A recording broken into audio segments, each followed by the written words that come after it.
അപ്പോൾ എല്ലാവർക്കും good morning. ഞാൻ പറഞ്ഞു വന്നതെന്ന് വെച്ച് കഴിഞ്ഞാൽ ബാംഗ്ലൂരിലത്തെ വിശേഷങ്ങൾ. അപ്പോൾ ഇന്ന് അന്നമ്മയുടെ വക സ്പെഷ്യൽ ദോശയും ചപ്പാത്തിയും കടലക്കറിയായിരുന്നു. ബാംഗ്ലൂരിലെ എൻ്റെ ഫ്ലൈറ്റ് അറൈവൽ ടൈം പുലർച്ചെ 1:30 മണിയായിരുന്നു. അപ്പോൾ ഉറക്കമില്ലാത്തതുകൊണ്ട് തന്നെ രാവിലെ ഇവരാരും എന്നെ വിളിച്ചില്ല.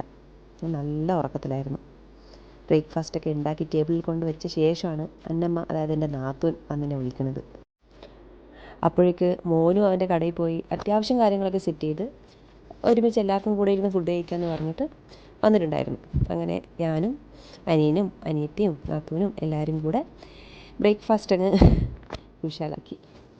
അവൻ്റെ കല്യാണത്തിന് ശേഷം ഇങ്ങനൊരു കൂടൽ ഞങ്ങൾ ആദ്യമായിട്ടാണ് ബാംഗ്ലൂർ വെച്ചിട്ട് കേട്ടോ.